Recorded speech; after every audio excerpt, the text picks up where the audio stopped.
Une des étapes importantes, hein, on l'a vu dans ces démarches pour l'acquisition d'un terrain, c'est le compromis de vente, sur lequel tu disais l'agent immobilier, donc chef d'orchestre. Qu'est-ce qu'on a besoin pour signer un compromis de vente? Alors déjà, le vendeur doit avoir fourni tous les éléments permettant la rédaction de ce compromis de vente, donc acte de propriété, pièce d'identité, enfin voilà, un certain nombre de choses, plan de cadastre, plan de géomètre s'il a, PV de bornage s'il l'avait déjà fait, cahier des charges si c'est dans un lotissement, permis de lotir si c'est dans un lotissement, taxe foncière, justifiant de la taxe. S'il a été viabilisé ce terrain, peut-être avoir les plans de viabilité. Donc voilà, certains éléments techniques du bien, plus on en a, mieux c'est pour vendre un terrain. Nous, en parallèle, on va faire toutes les recherches administratives type urbanistique, donc PLU, règlement d'urbanisme, qu'est-ce qu'on a le droit, qu'est-ce qu'on n'a pas le droit, état des risques, nature du sol, environnement, radon, enfin voilà, toutes ces choses-là, on va les chercher en parallèle. Et ensuite, vous allez avoir un acquéreur qui devra lui donner donc toute son identité et donner donc les éléments permettant de valider le maximum de données au niveau de sa civilité. S'il est marié, s'il a un contrat, comment ils financent leur maison, est-ce qu'il y a un apport, est-ce qu'il y a un parti emprunt, voilà, ce genre de choses. On va donc demander aussi en amont quels sont les notaires.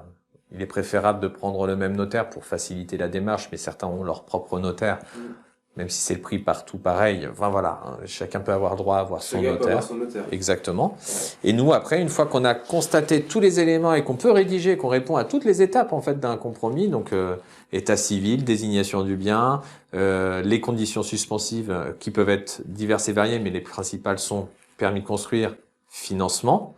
Et bien après, on vérifie donc tout cela en annexant toutes les parties du compromis de vente et on envoie le tout une fois en signature chez le notaire.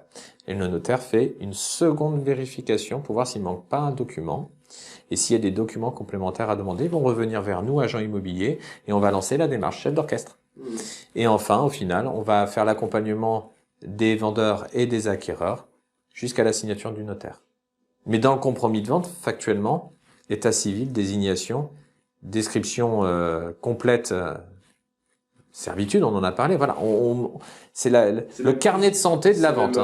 Plus important que l'acte, finalement, l'acte, il va juste confirmer ce qui a été... Alors l'acte va être... Le compromis a son importance puisque c'est lui qui fige la vente. Et juridiquement, il est hyper important de faire ce compromis le plus complet possible.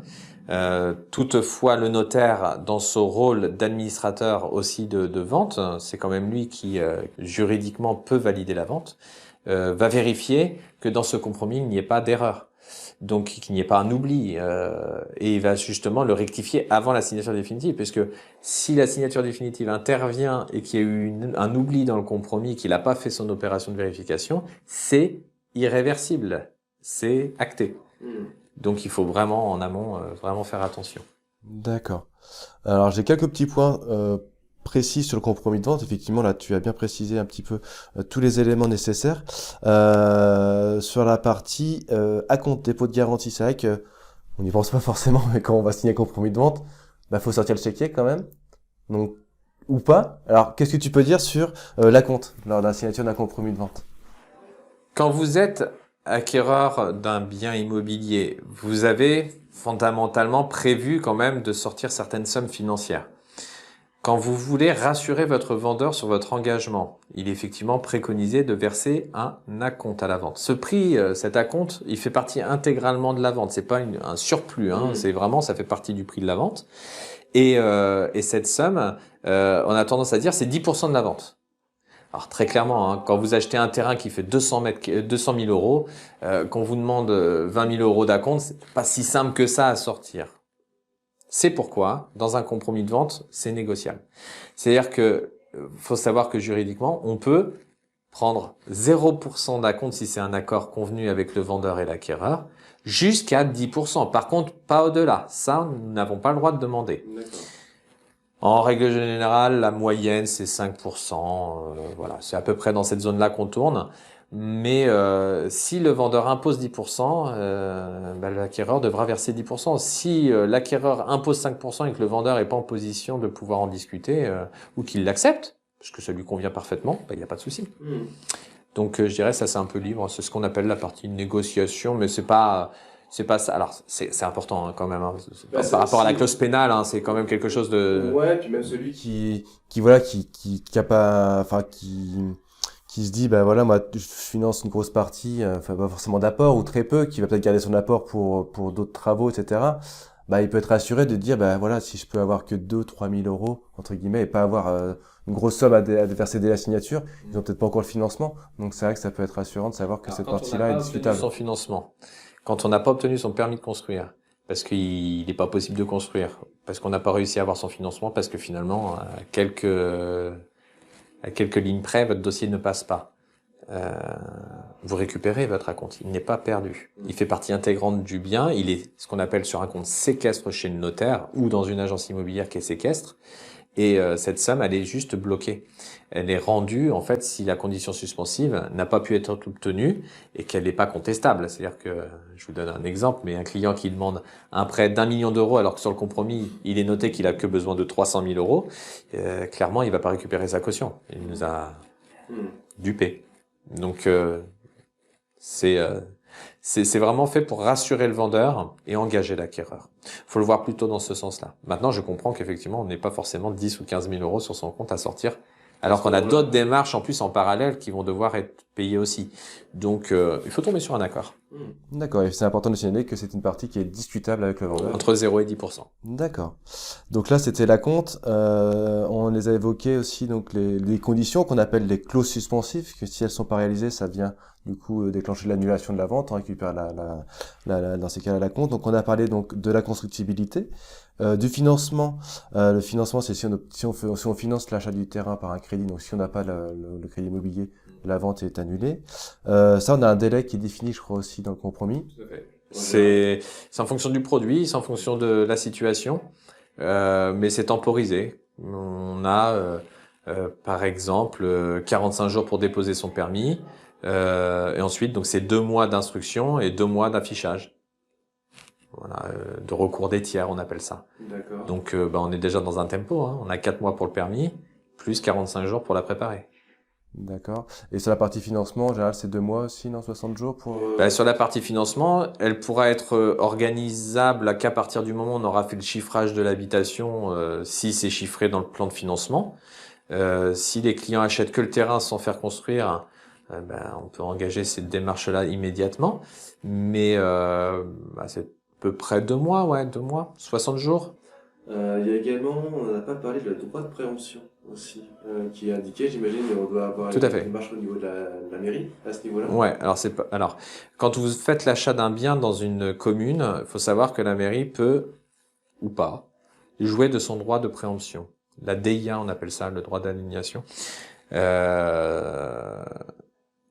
Il n'est pas possible d'y passer à travers, en tout cas à Saint-Hilaire. Toute vente immobilière est consultée par la mairie, et la mairie peut, si dans l'intérêt communal est nécessaire au développement de la commune, préempter. Donc elle achètera le terrain à la place de l'acheteur. L'acheteur récupère son acompte, le vendeur vend, et nous sommes en tant qu'intermédiaires là pour s'assurer que tout cela se fera bien dans ce sens-là. On ne peut pas rediscuter par exemple le prix de la vente. D'accord. Puisque dans notre compromis de vente chez Century 21, nous allons prévoir un paragraphe qui va verrouiller, en fait, solidifier cette partie-là. Il est vrai que c'est pas toujours le cas. Il y a la préemption de la SAFER pour les terrains agricoles, qui est un peu différent. Là, c'est une autre façon d'aborder les choses. Mais dans la construction, dans le discours d'aujourd'hui, ça va être le droit de préemption de la mairie. Il faut 2 mois pour purger ce droit. Dès que le dossier est fourni en mairie. Donc nous, quand on a fait signer le compromis de vente, ça part chez le notaire l'envoie en mairie. Il envoie la demande. D'accord. Donc là, juste pour expliquer un petit peu le droit de préemption, c'est si la mairie a un projet public, on va dire, d'intérêt communal, il va du coup se porter acquéreur sur le terrain. Il pourra pas acheter le terrain à votre place si c'est parce qu'il veut pas vous le vendre. Il se dit non, Monsieur Dupont, je le connais, je veux pas que ça soit un résident de ma commune, j'achète le terrain. Ça peut se passer un petit village, hein. Je veux absolument pas vendre ce terrain à cette personne-là, je veux pas qu'il vienne vivre dans mon village, quoi. Ah non, on n'est pas dans l'intérêt communal, on est dans l'intérêt personnel. Et ça, c'est pas possible pour un homme d'État. Donc, du coup, vous avez donc un droit de préemption uniquement sur la partie intérêt communal. Vous avez un complexe sportif qui doit se construire. Il y en avait un, mais il était trop petit. Il y a 3 maisons à côté. Ces 3 maisons et puis ce terrain qui est à côté, ça nous permettrait de développer ce projet. On le passe en assemblée générale, en mairie. Et puis, si le terrain est vendu et que la mairie est consultée, elle dira tiens, sur ce terrain, on avait mis un rappel de préemption possible. Est-ce qu'aujourd'hui on lance ou pas cette préemption, ou est-ce qu'on laisse passer ce terrain? Eh bien, je pense qu'ils vont le préempter. Parce que c'est des projets qui sont parfois sur des très très longues durées. Hein. Dans ces cas, c'est eux qui achètent le terrain, là? C'est la mairie qui achète le terrain. Enfin, c'est les établissements publics fonciers. Dernière chose aussi sur les conditions suspensives. Est-ce qu'on peut, tu l'as évoqué tout à l'heure sur le tour d'échelle. Le droit d'échelle, ouais. Bah, tour d'échelle, ça se dit aussi, je crois, tour d'échelle, droit d'échelle. Ça peut être une condition suspensive aussi, le fait que on s'assure que le voisin est vraiment d'accord. Ça peut être une condition particulière. Ouais. Mais condition suspensive, ça serait un peu compliqué parce qu'en fait, c'est du droit pénal. On doit laisser l'autorisation, c'est un droit. C'est un droit qui est donné à chacun. Comme je dis, à chaque fois, par contre, ça doit être préconisé et rédigé sur un document pour s'assurer que le vendeur, pas que le vendeur, mais le voisin autorise bien son accès pour la construction. Mais à moins qu'il veuille avoir un mur non enduit le long de sa clôture tout moche, je pense qu'il l'acceptera. Après, c'est juste de bonnes règles de bon voisinage. C'est comme quand vous avez une haie et que vous voulez l'entretenir parce qu'elle déborde chez le voisin. Si vous laisse pas passer puis qu'il vous dit de l'entretenir, ça va être compliqué à un moment donné. On va pas arriver. Hein. À moins d'être un peu contorsionniste, mais ça peut même être dangereux. Donc, je pense que le droit d'échelle est quelque chose d'important de souligner parce que on le retrouve de plus en plus et on le retrouvera de plus en plus vu la densification. Mais depuis très longtemps, ce droit d'échelle est applicable. Après, certains propriétaires se disent que non, ils n'autoriseront pas. Ça peut être un litige, mais c'est du pénal. D'accord. Justement, tu parles de pénal, ça fait une bonne transition sur la clause pénale du compromis. Qu'est-ce que tu peux nous dire sur cette clause pénale? À quoi elle sert?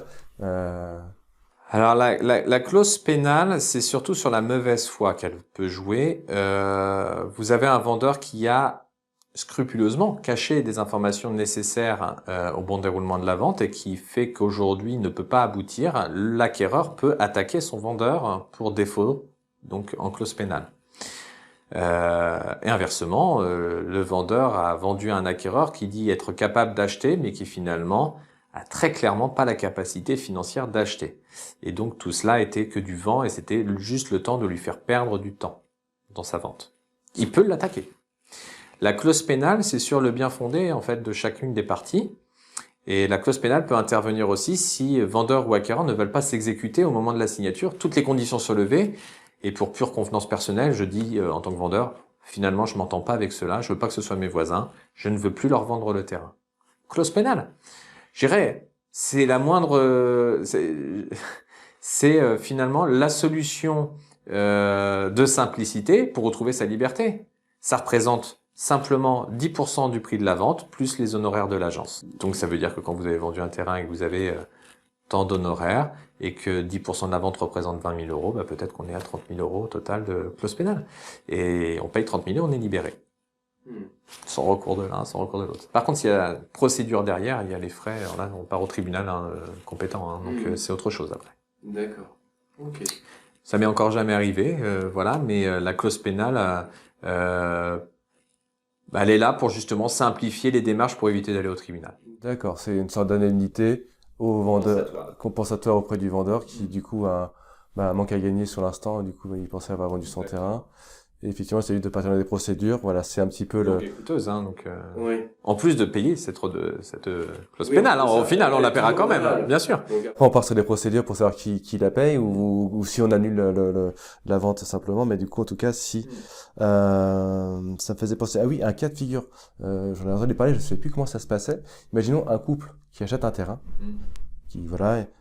Malheureusement, on voit que ça prend quelques mois avant d'être définitivement propriétaire. Malheureusement, on va dire qu'il y a une des personnes qui décède pendant ce laps de temps. Est-ce que la personne survivante est toujours engagée pour ce terrain? Dans son achat? Dans son achat, est-ce qu'il est... Non.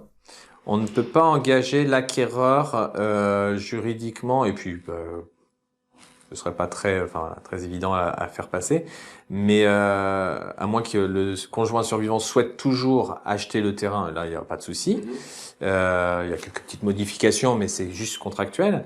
Un acquéreur qui décède ou les deux font que le compromis, de toute façon dans la rédaction, il est caduc. Donc on est obligé d'en refaire un. Dans le cadre du vendeur, c'est un peu différent. Un vendeur ayant décidé de vendre, il engage ses héritiers et ses ayants droit. Donc de toute façon, si un vendeur décède, la vente continuera. L'acquéreur a quand même juste un petit droit, c'est de réflexion par rapport au délai que ça va demander en plus. Si ce décès du vendeur intervenait 10 jours avant la signature définitive, il faudra faire la succession entre ce délai-là, et ça peut reprendre un mois et demi de plus. Oui. Donc, dans le meilleur des cas, si on connaît toute la famille et qu'il n'y a pas d'héritiers qui sont pas connus, enfin voilà, on peut avoir des bonnes surprises. Donc, du coup, à ce moment-là, l'acquéreur, il a une dizaine de jours, 10-15 jours là pour réfléchir et savoir s'il continue. Bon, c'est des cas assez rares, mais ça peut arriver. Donc, il faut anticiper toutes ces choses-là. D'accord. Dernière question sur le compromis de vente, le délai de rétractation. Est-ce qu'on peut se rétracter quand on s'engage avec un compromis de vente sur l'achat d'un terrain à bâtir? Alors, dans un compromis de vente, il y a ce qu'on appelle le délai SRU.